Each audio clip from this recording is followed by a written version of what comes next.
దేశంలో అన్ని చేంజ్ అయ్యాయి, మీ నగలు కూడా చేంజ్ చేయండి. మీ పాత నగకు గ్రాముకి 150 రూపాయలు ఎక్స్ట్రా పొంది కొత్త నగలు తీసుకోండి. అదే తక్కువ తరుగుకు మీ లలితలో మాత్రమే.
బ్రేకింగ్ న్యూస్ చూస్తున్నాం. అనంతపురం రాజకీయాలు వేడెక్కిస్తున్నాయి. ఎమ్మెల్యే ఎంఎస్ రాజు వర్సెస్ వైసీపీ మాజీ ఎమ్మెల్యే తోపుదుర్తి ప్రకాష్ రెడ్డి మాటల యుద్ధం పీక్స్కు చేరుకోవటంతో అనంతపురం జిల్లా రాజకీయాలు ఒక్కసారిగా ఉద్రిక్తంగా మారాయి.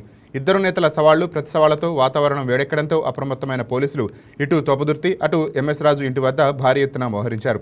తోపుదుర్తి ప్రకాష్ రెడ్డి ఇంట్లోనే కాకుండా ఆయన ఇంటి సమీప ప్రాంతంలో కూడా పెద్ద ఎత్తున దాచి ఉంచిన రాళ్లను పోలీసులను గుర్తించి వాటిని స్వాధీనం చేసుకున్నారు. ఇక ఇదే సమయంలో తోపుదుర్తి నివాసం ఉంటున్న ఇంటిని ఎంఎస్ రాజు కొనుగోలు చేయడంతో ఇరు నేతల మధ్య పచ్చగడ్డి వేస్తే భగ్గుమనే పరిస్థితులు ఏర్పడ్డాయి. ఈ క్రమంలో ఇంటి నుంచి అనుచరులతో బయలుదేరిన మాజీ ఎమ్మెల్యేను పోలీసులు అదుపులోకి తీసుకున్నారు. ఆయన్ను అరెస్ట్ చేసి పోలీస్ స్టేషన్కు తరలించారు.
రైట్, దీనిపై మరింత సమాచారం మా కరస్పాండెంట్ యోగానంద్ ఫోన్ ద్వారా అందిస్తారు. రైట్ యోగానంద్, చెప్పండి, తాజా రాజకీయ పరిణామాలు ఎలా ఉన్నాయి అనంతపూర్లో?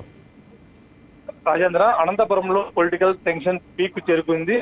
రాప్తాడు మాజీ MLA Prakash Reddy, MLA MS Raju ఏదైతే సవాల్ విసురుకున్నారో దానికి చర్చించడం సిద్ధమంటూ కూడా ఎంఎస్ రాజు అయితే ఇంటి వద్దకు బయలుదేరగా పోలీసులు అక్కడ సర్ది చెప్పారు. అయితే రాప్తాడు మాజీ ఎమ్మెల్యే మాత్రం ఇప్పటికీ అజ్ఞాతంలో ఉన్నారు. కాసేపు క్రితమే ఆయన ఇంటి వద్దకు చేరుకునేందుకు ప్రయత్నించగా పోలీసులు అరెస్ట్ చేసి ఆయన స్టేషన్ కు తరలించారు. ముఖ్యంగా ఇక్కడ ప్రకాష్ రెడ్డి ఇంటి వద్దకు ఏ ఒక్క వైసీపీ నాయకుడు కూడా రాకపోవడం కూడా తీవ్ర చర్చనీయాంశంగా మారని చెప్పొచ్చు. ఏదైతే ప్రకాష్ రెడ్డి సవాలు ఇచ్చాడో ఆ సవాలు కట్టుబడి స్వీకరించాలంటూ కూడా ఎంఎస్ రాజు కూడా చెప్పిన పరిస్థితి ఉంది. ఏదైతే 7 కోట్ల ఇల్లు ఉన్నాయో అవి చూపించాలంటే ఆధారాలంటూ కూడా ఆయన చెప్పిన పరిస్థితి ఉంది. కానీ ఇప్పటివరకు కూడా దీనిపై స్పందన లేకపోవడంతో మరి కాసేపట్లోనే నేను ఇంటి వద్దకు వెళ్తానంటూ కూడా ఆయన పిలిపించి కూర్చోరు. కానీ పోలీసులు నచ్చ చెప్పడంతో ఆయన వెనక్కి తగ్గ తెలుస్తుంది.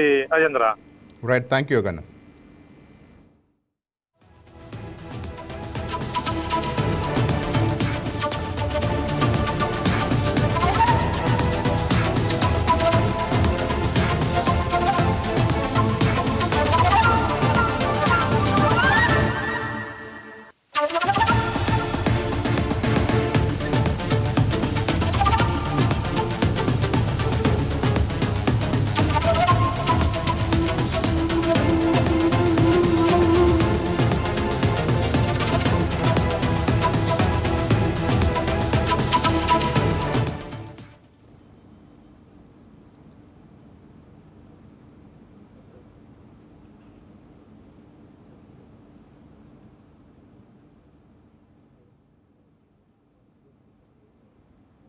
బంగారం బ్యాంకులో ఉంటే అది మీ అప్పు, అదే శివ గోల్డ్ కంపెనీకి తీసుకొస్తే అది మీ పెట్టుబడి. తాకట్లో ఉన్న మీ బంగారాన్ని మేము విడిపించి ఈ రోజు మార్కెట్ ధర కొని స్పాట్లో మీ నగదు మీకు అందిస్తాం. ప్రతి నెల వడ్డీలు కట్టడం లాభమా లేదా ఇలా చేయడం లాభమా మీరే ఆలోచించుకోండి.